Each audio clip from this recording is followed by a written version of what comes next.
Morning, everyone. Before I begin, I'd just like to have a quick acknowledgement of the date today. It's the 11th of November, which is Armistice Day, Veterans Day here in the United States. And thank you all for coming on what's a public holiday here. And a special thank you to our armed services men and women, both past and present, and for the service that they do. So thank you very much.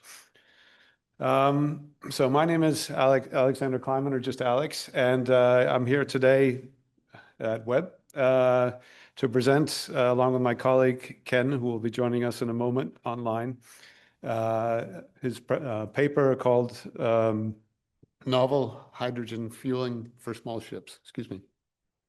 Here's the agenda that we prepared. I'll start with a brief introduction and background, a little bit about Knuly Hansen Naval Architects, where we work, and then we'll turn over to the hybrid presentation where Ken will join us. He's in Sydney, Australia at the moment, and then wrap up with future studies, recommendations for future work, and a question and answer session.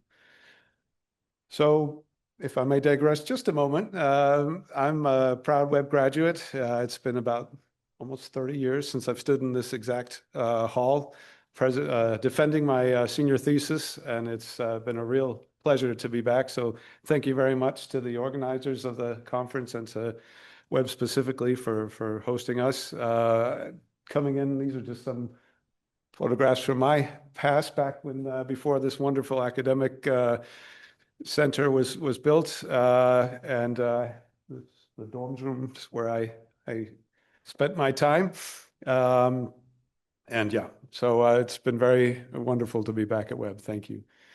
Sort of a lead-in, Webb, as many of us know, was founded by William H. Webb back in 1889 as a legendary founder. And the same with Knuly Hansen, though a bit more recent, back in 1937. Both gentlemen were shipbuilders, where Webb went on to form a school or a home for pensioned retired shipbuilders and an academy for young apprentices. Mr.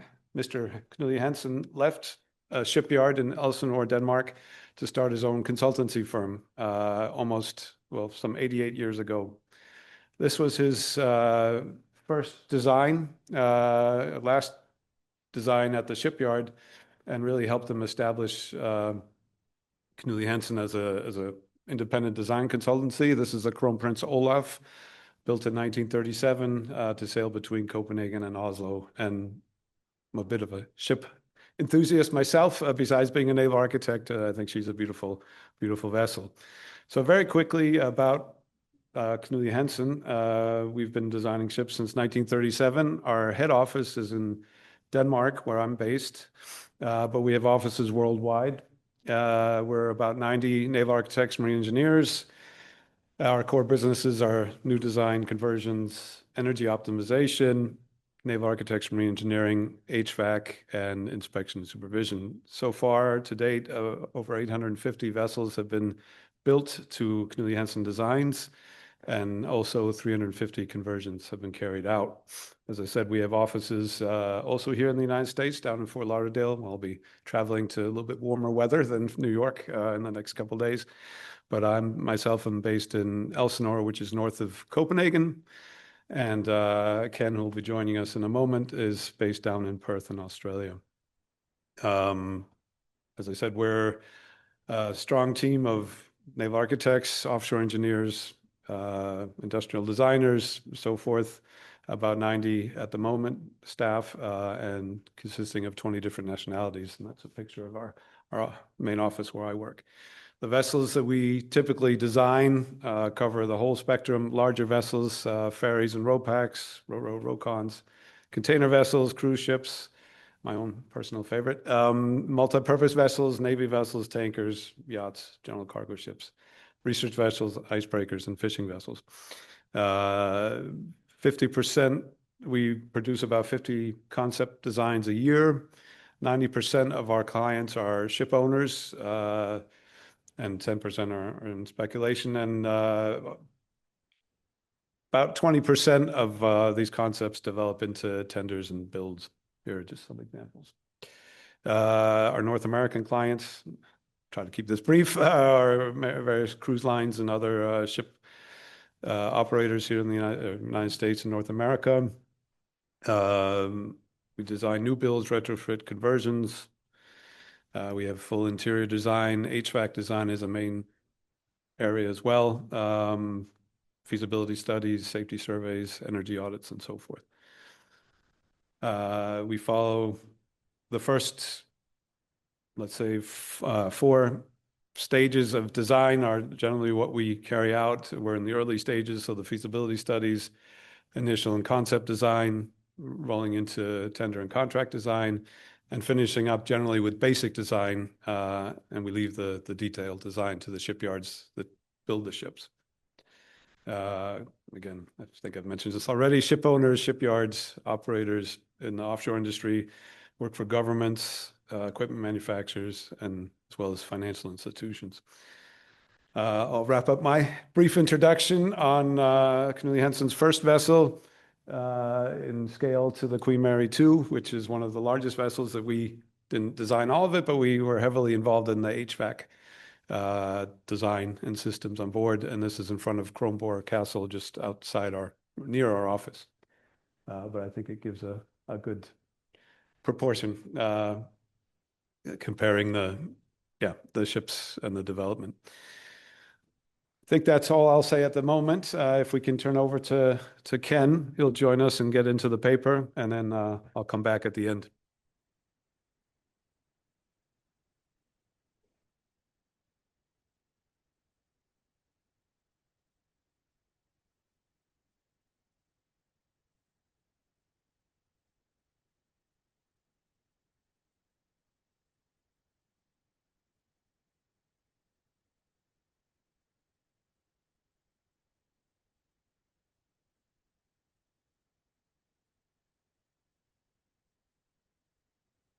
Ken, if you can hear us, feel free to share your screen. Sure. Good morning, everyone. I'm just going to start my presentation here.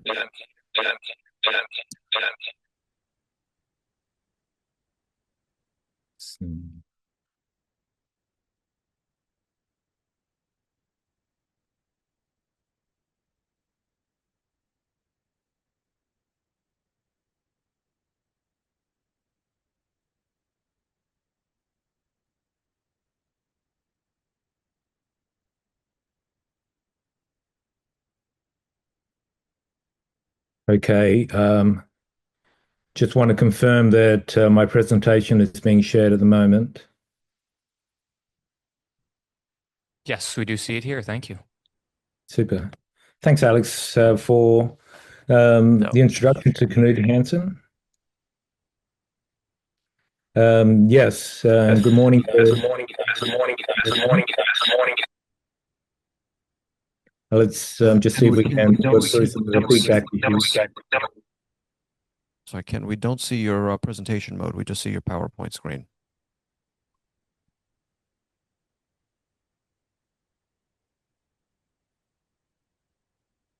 How's that? Very good. Thank you. Very good. Thank you. Great. Yeah, no, I was just thinking about the feeling of being in a bit of a time machine here. It's morning here in Sydney, but it's the 12th of November, not the 11th. So, but nevertheless, I apologize in advance for any slip-ups on my side. It's quite early in the morning over here. So, but nevertheless, thanks for the opportunity from Webb Institute. It's great to be able to share some of the work that Knudsen Hansen has been doing. This particular piece of research was actually done for some research institutions in Australia and a startup company which has spun off as a result of the work they've been doing on innovative hydrogen technology. So I will skip the introduction that Alex did to Knudsen Hansen, but I would like to start off with a slide just to remind everyone actually how fantastic shipping actually is in terms of the efficiency of it, and 95% of the world freight is actually moved by ships, and that is only generating, let's say, about 10% of the world's emissions. And this is a comparison to show actually how much more effective shipping is than aviation is. So you can see this to move the same amount of cargo over a distance of about 5,000 miles. The equivalent cargo of a 2,000 TEU container ship is about 28,000 tons. You would need a fleet of 11 aircraft making 23 voyages to undertake the same, to move the same amount of cargo in the same amount of time as one 2,000 TEU container box ship. And even more staggering is looking at the cost of these two different modes of transport. The fleet cost of the aircraft is more, well, it's nearly $4 billion, while as even the most advanced and technologically capable in terms of emissions and fuel efficiency box ship in this size is only going to be around $40 to $50 million. And just as staggering as well is the amount of fuel that each of these modes of transport use. Well, that fleet of 11 aircraft flying 23 flights to deliver the same amount of cargo, 28,000 tons, will consume 25,000 tons of fuel compared to 1,000 tons for the container vessel. So it's really remarkable also how the effect of this is not really noticeable. The cost difference isn't noticeable to the end user. And I think that's quite an important point. And why is this? That even though cargo gets moved from around during the production of things and also final delivery to the customer, we don't really see this in the actual cost, the difference between air and ship. And that tells us one thing, which is actually that transport is still a very small part of the cost that makes up a product. So even if the cost of transport has to increase to make it greener, then that's not going to break the world economy. There's still plenty of opportunities for commerce within the new world of greener transportation. And looking more specifically at alternative fuels for future ships, we can actually see quite clearly in these two graphs why the current fuels that we are using are so good. So you can see diesel, kerosene, and gasoline, they are all have very high volumetric densities, as you can see in the top graph.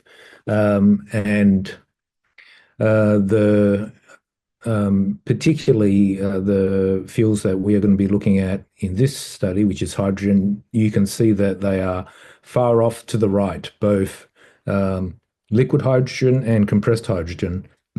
So they have a extremely high mass energy density. It's more than 3 times the amount of diesel and other fossil fuels.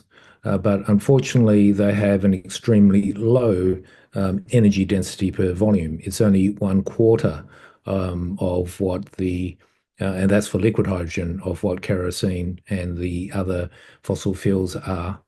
So we have this issue where even though the mass density is extremely high, the volumetric density is extremely low. So it makes it, even though it's a very efficient fuel mass-wise, it makes there's certainly complications in using that fuel because of the amount or the volume of it that you need to carry. And this is the real issue of one of the main issues of moving to hydrogen as a future fuel and an alternative fuel. I can also point out some of the other fuels being considered for marine transportation these days, which is methanol and ammonia. And you can see them on towards the left of the table. They have less than half the volumetric energy density of and mass density of gasoline and diesel fuels. And so this is also why ship owners are very much at pains to work out what to use as an alternative fuel. There's no doubt that vessels will need to carry or need to be larger to carry the same amounts of fuel, because also these fuels are quite difficult to carry compared to the standard fossil fuels as well. So if we move to looking at the production of green fuels, there's some important things to understand, and one of them is that some of the alternative fuels that need to be produced or need to use hydrogen as a feedstock to produce them. And when we want to consider energy efficiency of alternative fuels, we need to consider not just the energy content within the fuel, but we also need to consider the energy required in order to produce these fuels. And hence we have this term well-to-wake efficiency, describing the entire chain of producing the fuel all the way to the efficiency of utilizing that fuel in our modes of transport. But if we just look at the well-to-tank efficiency, which is the efficiency or the amount of energy needed to produce these green fuels and get them into the tank of the ship, then we can see that green methanol and green ammonia actually have quite low well-to-tank efficiencies, only around about 50%, whereas green hydrogen in either compressed or liquid forms is actually much higher at around 65 to 70%. And again, the main reason for this is that methanol and ammonia need to have green hydrogen as a feedstock. So if it's possible to use hydrogen in terms of as a fuel itself, well, that's the most optimum way.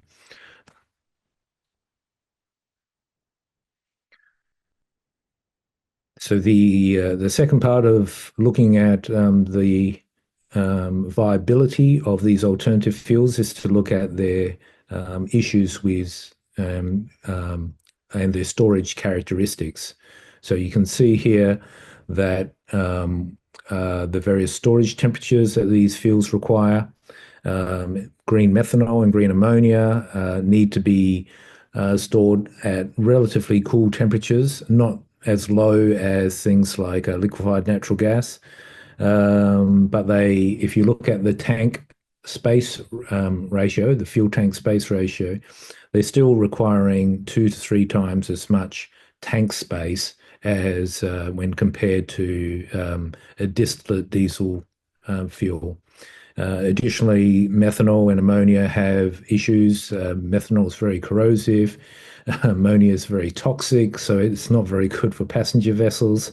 And they all require much more specialized tank construction in terms of needing to be made out of stainless steel, being framed with voids as well for protection and temperature control. And that leads to much more expensive construction for these types of fuel, as well as more space required for them. When we look at hydrogen, as aforementioned, they're very poor in terms of volumetric energy density. So you can see that even, with compressed hydrogen at 500 atmospheres, it's still would need to take up around 15 to 20 times the amount of space as diesel fuel. If you can liquefy it, then you can reduce that by more than half. The downside of liquefying it is that it needs to be kept at a very cold temperature, close to absolute zero, at minus 253 degrees Celsius. I apologize, I do not know what that is in Fahrenheit, but suffice to say, it's very close to absolute zero, 20 degrees off or so. And of course, the other complications of the complications of making storage at this temperature, we need vacuum tanks. We need also fairly robust safety systems to deal with boil-off gases. Of course, it's if in pressurized form or partly pressurized form, it's also going to be an explosive fuel, as noted by many accidents in history. But this is the complication of moving to the green future for shipping, and why there's such a lot of research going into both alternative means of carrying hydrogen, using things such as carrier fluids, using ammonia as a carrier, and then converting and trying to get the hydrogen out of the ammonia. And also the subject matter of this particular thesis or study, which is using completely different method whereby you're not carrying the hydrogen at all. And we can see in this top graph here that this is the normal way of producing green hydrogen, is to go through a process of electrolysis, having a complex storage and distribution system to the consumer. Now, this urea process of green hydrogen is to actually use green electricity to produce a solid reactant, which can then be stored on board the ship much more efficiently or at a lower cost than the hydrogen itself, and moved much more efficiently because of the lower requirements of the solid fuel, and then, or the solid reactant, and then the hydrogen gets produced on the vessel itself. So what does this actually look like? Well, the reactant, this company is experimenting with a number of different types of reactant.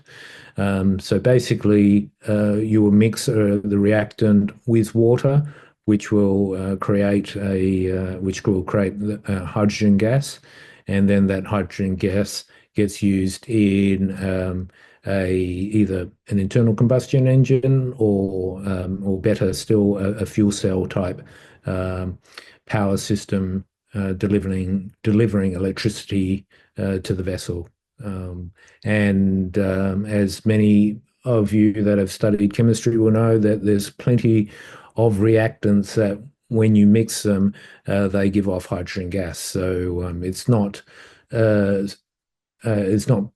particularly a breakthrough in that regard, but it is what HiREA is working with are finding out which is particularly the best reactants in terms of the reactants that can produce the most hydrogen, and can be still dealt with most effectively and produced also at the lowest cost. So you can see some interesting things about this type of way of novel way of using hydrogen or creating hydrogen is actually this method can actually utilize water from the sea, the surrounding sea. They've done a number of experiments showing that the water purity level isn't particularly important to creating hydrogen, although it will affect the design of the reactor, the amount of times that the reactor needs to be purged, but not needing to carry the water itself is actually quite an advantage. If you use water from the surrounding ocean, we have quite an interesting situation here where the vessel will actually create more waste than the actual starting reactant carried. So as you are undergoing your voyage with this particular system, the ship will actually gain weight as opposed to losing weight as it consumes fuel. And this is because the reactant is combining with the water and then creating waste products, which, if they need to be stored on board the ship, and this is again something that HYRIA is working at, which reactants might be able to be discarded or discharged from the vessel, and those that may need to be kept on the vessel and not discharged. So one of the things that the process is also, you can see as a byproduct, has a large amount of waste heat. And this heat can be put to quite good uses on board a vessel, including making the water that you need for the chemical reaction, but potentially also making the water or delivering enough steam in order to have some sort of cogeneration steam turbo generator system if the plant was if that was economically viable. Obviously adds a considerable amount of complication, but it certainly could be another way of improving the efficiency of this method. So the typical yield value from the mass of reactant that you start off with to the mass of hydrogen that this method of this process will deliver is about 10 to 15% yield per mass. So the actual HYRIA technology is still at a fairly immature level. At the TRL level 4, there's work underway at the moment to upscale from the smaller laboratory size equipment and experimentation that they've been doing into larger devices. But there's some of the challenges that they're currently undergoing is in designing the reactors necessary for this process. And in the meantime, we were commissioned to undertake a study looking at the possibility of using this method in actually the fishing industry. So some of the issues of dealing with powder, the powder reactant, is the types of material handling systems needed that aren't normally used in ship fuel systems, but certainly used in many other industrial systems. So there's a good industrial maturity for dealing with powdered materials from particularly the food and pharmaceutical industries, and they come with their own issues. And some of these, for example, in terms of storing powders, can be seen at the bottom compared to how liquids behave, but there's also well-known mechanisms for dealing with these types of storage issues. So the Australian fishing industry itself is a is a big industry. You can see that Australia has an extremely large coastline and EEZ. In fact, there's more than 10,000 ships in the fleet. They're doing all sorts of types of fishing activities, from trawling and long lining to sign purse type of net capture. And there's also a huge industry also in fishing tourism, and a growing industry in fish aquaculture, growing fish for consumption. Australia has a lot of territories. One of the most interesting territories is these small sub-Antarctic islands, the Heard and McDonald Islands, and recently they made quite an impression in the news because of the tariffs that Trump was actually going to put on the McDonald Islands of about 10%. Which is drew quite a stir in Australia, because actually no one actually lives there except for penguins. But of course, the point of the tariffs was to tax any of the fish and other seafood products that were actually caught within that area. So the Australian fishing industry cooperated with us on this research. We sent a questionnaire out to the fishing operators in the industry to try and get some feedback on their operational habits, and to better understand their fuel usage requirements and the energy profile of the vessel, from understanding what was needed for propulsion compared to what was needing for powering in terms of lighting, running refrigeration systems on board the ship, and whatnot. So a couple of interesting things were discovered from this interview process, and the database that the fishing industry had. And for example, most of the use of main engines was only about a 60% level when they were transiting to the fishing grounds, and then about a 25% power level during fishing. And so it really showed that a lot of these engines were oversized, but needed in some cases to have reserve power for operations like trawling, but it also resulted in a lot of wastage because engines, these type of engines, diesel engines, don't operate their best at lower part loads. Generators as well were not used that effectively. Most of them were only at about a 40% load or less.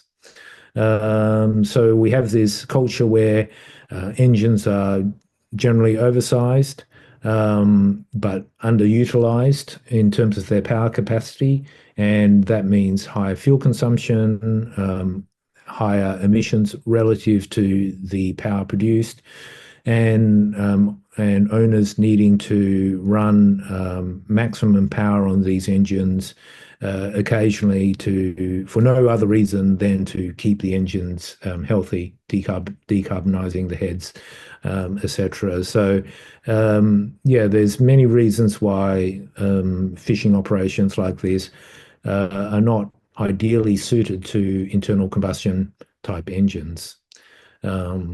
So the other thing that we discovered as well is that most of the fishing industry, as you can see from the table below, is comprised of vessels between 12 and 24 meters in size. So that's roughly somewhere around about 40 foot to about 75, 80 foot in size. And these size classes in Australian domestic commercial vessel requirements determines the skill or the rating level needed by the master. So it's quite important for fishing operators to keep vessels within certain size limitations. But this size category, you can see that the number of vessels is over 2,000 vessels out of a total of 10,000. The smaller vessels, which are under 7.5 meters in length, were not so interesting for us. A lot of those are recreational type vessels and would not be would likely have different pathways to achieving greener propulsion systems, and most notably, they would be just day vessels able to be using fully electric and battery technologies. So these vessels weren't of much interest for this particular study, but you can see that vessels between 12 and 24 meters consume by far the most fuel at 300 and nearly 400,000 tons per year, based on these usage patterns by owners. And so that's typically, as you can see in those statistics, 25 fishing trips a year, each of those fishing trips being about 120 hours in length and burning somewhat around 7 tons of diesel fuel. So these metrics here formed the basis of the study for looking at the possibility of using this HYREA technology in a vessel of this size and with these performance and range requirements. So the study vessel chosen was an 18-meter prawn trawler. As you can see, the general arrangement. These types of vessels would also be fairly familiar in your waters, particularly down south. You can see the main particulars on the right here. 18 meters again. That's about just over 50 feet in length, and the main power of the engine you can see here is 350 kilowatts, which is about equivalent to 450 horsepower. The generators were 90 kilowatt generators, and again these are somewhat around 120 horsepower in terms of size. 5-man crew and a full displacement of about 100 tons. So based on this vessel, we can look at how we modeled the power system. So this is a typical arrangement where you have one main engine, a 4-stroke engine there, which this is actually for a different ship size, but that the configuration is the same. That would be a 500 horsepower diesel engine and two around about 100 horsepower generators, making the electrical production on board the vessel. So in terms of other alternative fuels that can be used in this vessel, as we discussed before, there are a lot of challenges in terms of finding the space necessary on these smaller vessels for these alternative fuels. And hence, the engine makers aren't particularly, at this stage anyway, aggressively pursuing products to cater for this market. And you can see from this table here, the engine manufacturers, some well-known American manufacturers, Caterpillar and Cummins, And then we have Yanmar from Japan, Volvo Penta is European, and MTU also, well, it's a German brand. These engines are all biofuel ready in this particular type of size range, four-stroke engines around about 500 horsepower or so. But in terms of other alternative fuels like methanol, ammonia, and hydrogen, yeah, some of them already have products on the market, and some of them are planned, and it is unknown actually whether or not manufacturers will actually develop engines to meet this type of alternative fuels. So from the start, we're already questioning whether or not alternative fuels, what is the possibility of using alternative fuels in these smallest type fishing vessels. Something else that should be noted as well is that even using fuels such as methanol and ammonia in a diesel engine, a lot of these fuels need what we call pilot fuel in order to operate successfully in these types of engines. And pilot fuel is a small amount of fuel that needs to be injected into the engine to still create the flame front, which then burns the methanol or ammonia fuel. And typically, this is around about, yes, as I was saying, 5 to 10%. So even if you are using these alternative fuels like methanol or ammonia, then you're still actually going to be burning some form of diesel or carbon fuel in order to create in that combustion process. Same as if you were to use hydrogen inside a internal combustion engine, you would also need to have some pilot fuel in order to initiate the reaction. Or in some cases, it's able to be instigated by spark, but in some cases, the propensity to detonate and to create stable, usable combustion process within an internal combustion engine is not possible to be done by spark, and it still needs to be done by pilot fuel. So hence the need to actually look towards different types of propulsion systems for these fishing vessels, and one of the alternatives is fuel cells, of which you can see well, they can easily be configured into a cabinet type module, and one of the good things about fuel cells is that they don't have any moving parts. So you put hydrogen and oxygen into these. Oxygen can come from the atmosphere, and they produce electricity.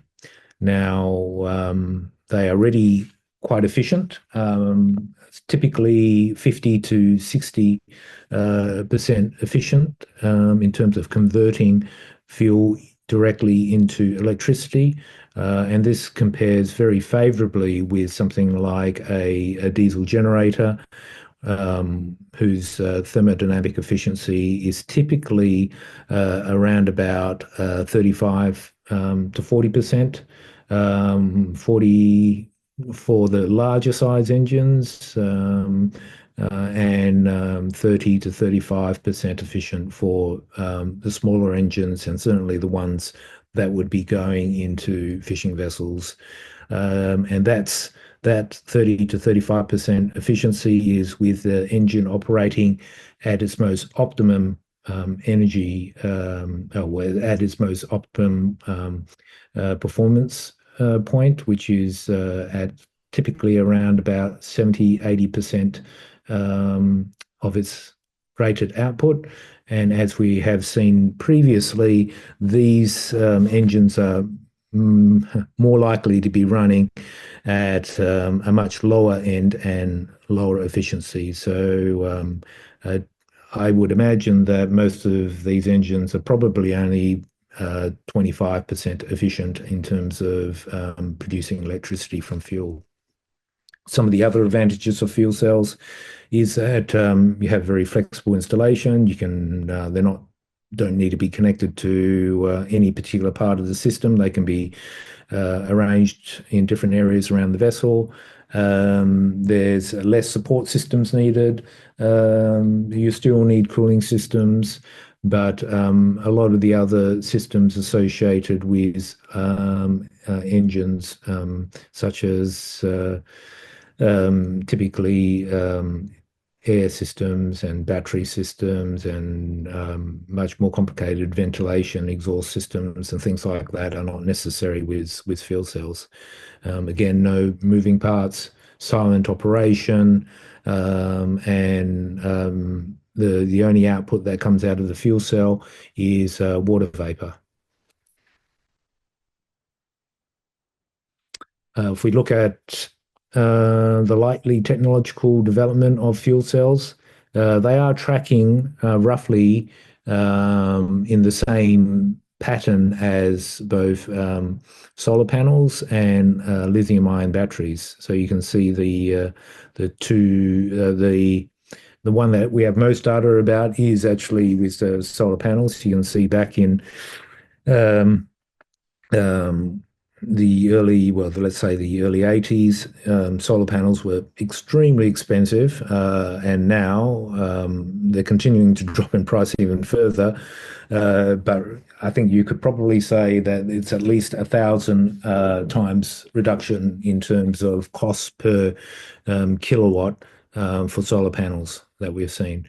Batteries haven't undergone such a tremendous drop in price, but you can still see that there's at least one order of magnitude, 10 times. In other words, the price reduction per kilowatt hour for batteries. And we're seeing fuel cells also beginning their journey and on this trend as well. So even though fuel cells are expensive today, then in future, as production matures and research continues, the price of fuel cells will definitely come down as well.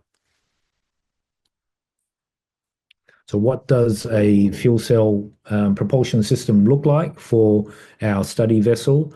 So we can see here that we would have typically around 2 electric motors for redundancy purposes, with converters, and we would have 4 fuel cells of around about 400 kilowatts around 500 horsepower or so, or 375 kilowatts inside, connected to the ship's a grid, and then a battery that can be used as a way of helping stabilize the loads as well. So this is what we would see to be a typical propulsion system alternative for a study vessel.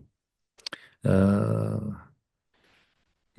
in the table below, we can actually also get to understand how much reactant is necessary to create this power for the fuel cells, because of course the fuel cell is just let's say the green engine of the fishing vessel, but what is needed, of course, is still the fuel or the reactants that will go into the system to create the hydrogen necessary to put into the fuel cell.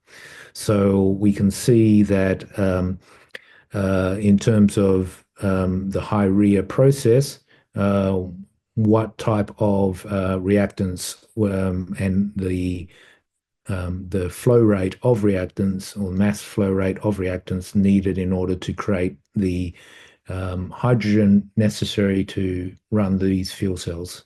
For a 20-meter vessel like we're looking at with the study vessel, which is going to be needing around about a power output of around 500 kilowatts, then we can see that the throughput of hydrogen needed is going to be about 38 kilos of hydrogen per hour, and that would require these particular reactants and water inputs into the reactor to create this hydrogen. As mentioned previously, there's a huge amount of heat that comes out of the process of generating the hydrogen.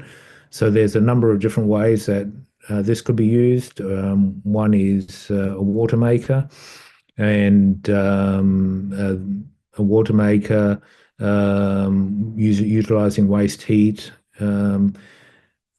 The power or the heat can also be used in a absorption refrigeration system, which is also quite applicable to fishing vessels that have to store their catch in refrigerated stores. Or the waste heat could be used in a ORC type generator, which is a multi-phase multi-fluid phase generator using heat as its working, using, well, a organic type fluid as its working medium in order to create electricity directly from the waste heat. And typically you get these types of outputs with refrigeration. You can generate about 0.4 of a kilowatt hour in, I'm not sure what BTUs that is, but it's not a huge amount, but for every kilowatt of heat. But this would be, whether it's BTUs or kilowatts, then the ratio is still 0.4. So 0.4 BTU heat will, sorry, 1 BTU of heat will produce 0.4 BTUs of refrigerative cooling power. And with the OCR generator, then yes, you can see for one kilowatt of heat, you can produce 0.1, so 10% of that in terms of electrical output. So not a huge amount, but still could be useful. So the study specifically wanted to focus also on looking at how urea as a reactant type fuel compares with other types of green fuel alternatives. And for this, we did a very simple study just looking at the fuel tank requirements and how that would impact on the study vessel. So the assumption was that a void tank was needed around these alternative fuels, as we mentioned before. For if you're using hydrogen or, using ammonia or methanol, you would need to have this void around the tank. And we looked at the volumetric requirements of the fuel, and then had to determine what type of lengthening effect it would have on the vessel. And the results on the right of the table show the red results show lengthenings required that would bring the vessel over the regulation size, and the ones in green would have kept the vessel within regulation size for this particular class of vessel. So we can see we evaluated quite a number of different configurations. The top one here you can see is a traditional combustion engine with ammonia as a fuel. The next one down is using a traditional combustion engine, but using hydrogen as a fuel. And these are quite extreme examples here. You can see that it's quite laughable and very impractical in that the compressed hydrogen vessel would need to be 150, no, nearly 200 feet in length, which is, of course, absurd. But for the purposes of the study, it demonstrated the volumetric requirements of these and the impact of using green fuels in this type of vessel. So we looked at a number of other situations where we're using urea, the reactant, but we also needed to take into account the amount of space needed for the reactor and the slight change in configuration in the power system. But in all these cases of using the urea system, we can see that pretty much all of them can be kept within the regulation lengths for this particular class of vessel. And if we were to put them in a comparative graph here, we've removed the the compressed hydrogen example because it just would not fit on this graph. But the green lines here are the best examples, and they pretty much are all the urea process using fuel cells. So the urea process using internal combustion engines were not much better than using methanol or ammonia in internal combustion engines, but the urea process showed some significant advantages over using liquid fuels as alternatives. So what does this look like in the vessel? For the vessel, you can see that the lengthened portion of the ship would typically combine the urea reactor, which is shown in purple, with storage for the powdered reactant, shown in yellow, and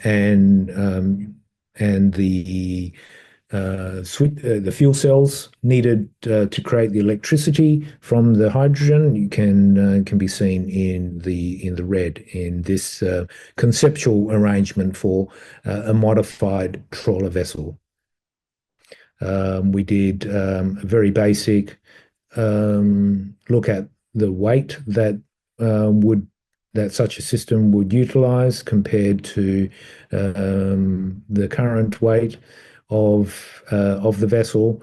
Obviously, adding a section of ship is going to change the light weight of the ship as well as the buoyancy, and these factors also needed to at least be looked at a high level to ensure that such a concept was feasible. So we undertook both a weight study as well as looking at the actual requirements themselves for the actual plant equipment in this study. So basically, conclusions of this little fishing voyage or exercise was that the urea technology itself, there weren't any particular technological barriers to implementing it. Obviously, the work that is needed most now is in design of the reactor and its various material handling and control systems in order to make it into a usable product. In the future, it is likely that for fishing vessels to decarbonize, they will need to move to fuel cells. Really, it is a decision on whether or not to, how fast hydrogen storage technology will develop compared to needing alternative methods such as this urea method for converting hydrogen on board the ship. So this study only considers the downstream aspect of the process. Obviously, the upstream process of producing the solid reactants and the cost of that has not been considered in this study, and obviously would need to be a big part of a wake of a well to wake analysis in terms of the overall uh, practicality in terms of the economics of it to ensure that it was a viable technology for the future. So some of the work in the future that is going to be undertaken is how this technology could be applied to other types of vessels, like bulk carriers.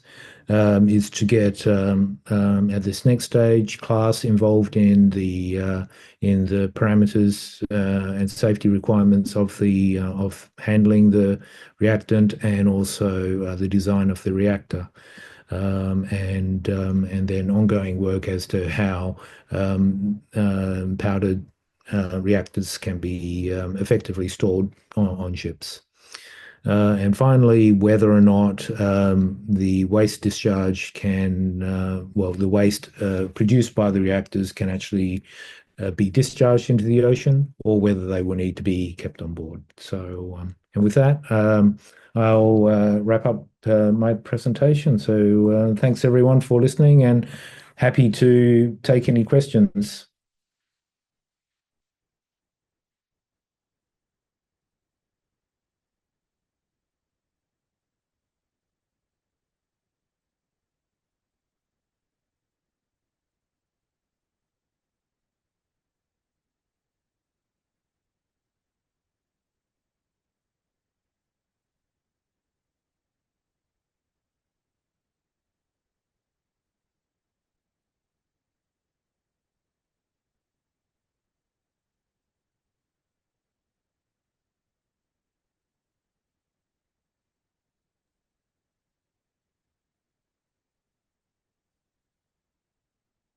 Do we hear the question, Ken? Here, here. Sorry, no, I did not hear that. So yes. What's the density of the waste compared to the density of seawater? It's actually denser than seawater, so it would sink. Uh, and the waste products for the reactants that they're looking at are quite benign, non-reactive. But as with anything that you discharge from a ship, there are certain concerns around the effect of that on the environment. So yeah, it's still to be determined if they can or not discharge.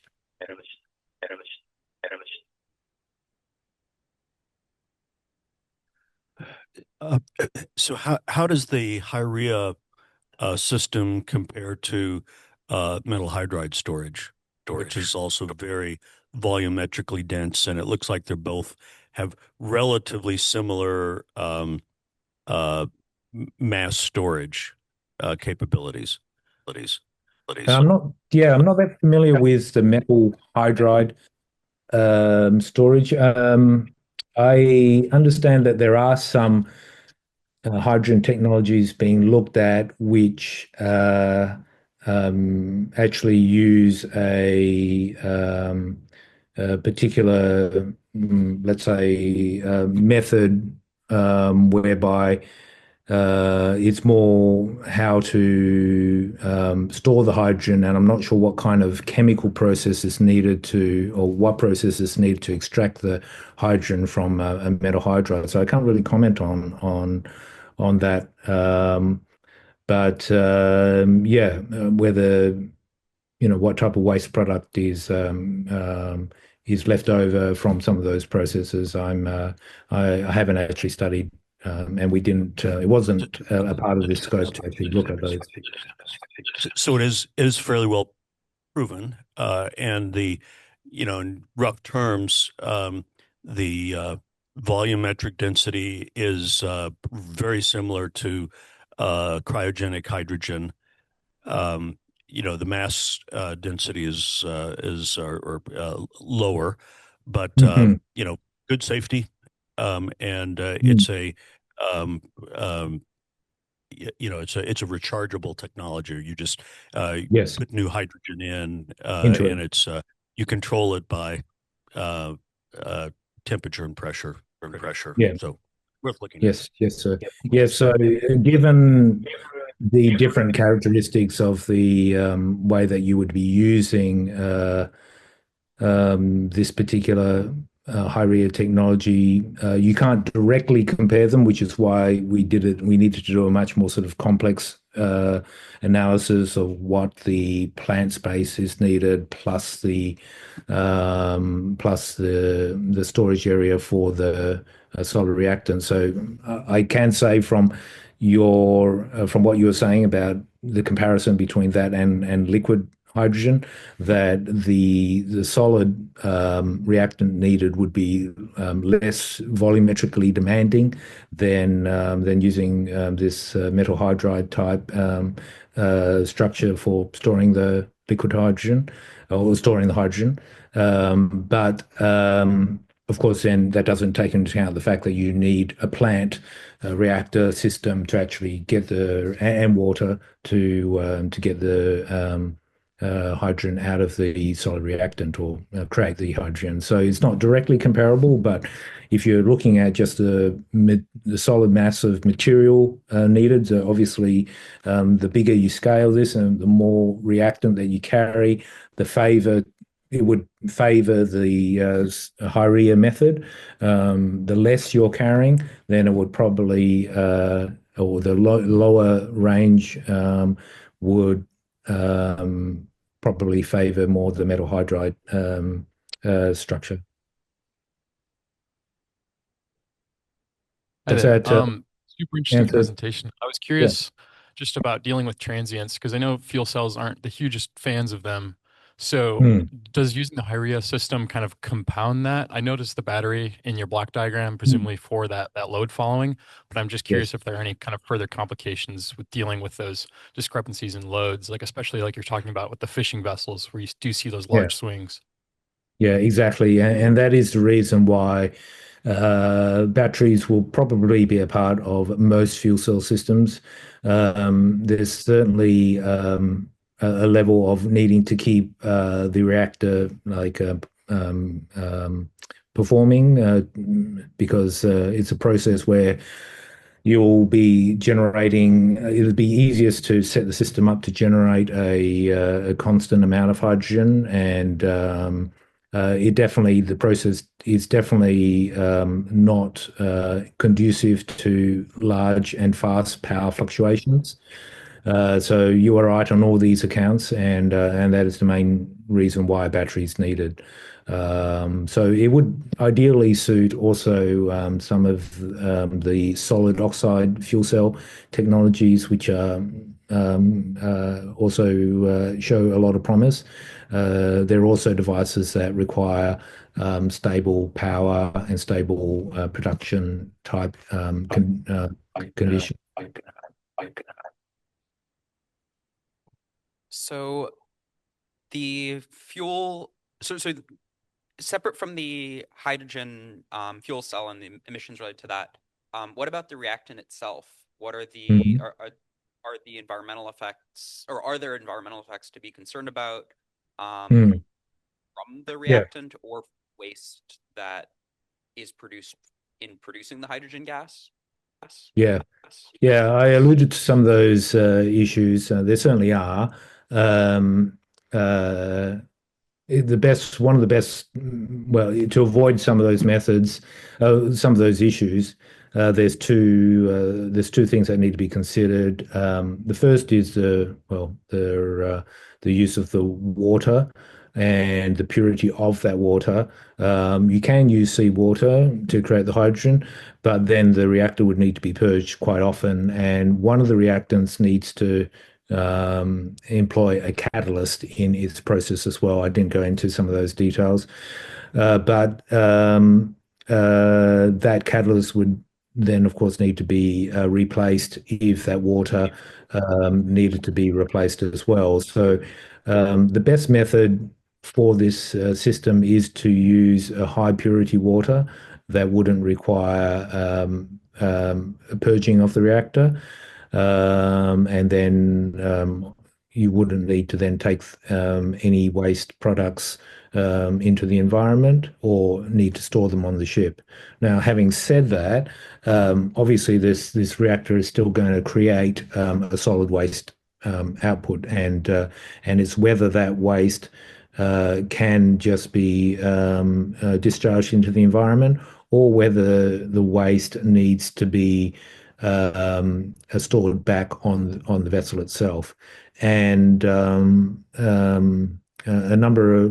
thing that I didn't discuss is actually there may actually be a market for this waste product, which is something that the whole the technology and HYRIA are still actively investigating as well. So yeah, the waste product could actually be valuable and have a value to be sold as a byproduct. Okay, we have one last question. This came from online. Have you looked at dimethyl ether, DME, as well? It seems much more compatible than methanol for use in diesel engines, low emissions when biosourced or e-sourced, higher energy density, and a modest retrofit. It's not often cited. Is there any idea why the reason would be? Right. Personally, no, I have not investigated dimethyl ethyl, so I can't comment any further on that. But yep, I've noted that down. It's actually something that I'll look into, because yeah, we are always interested in what alternative fuels might be possible.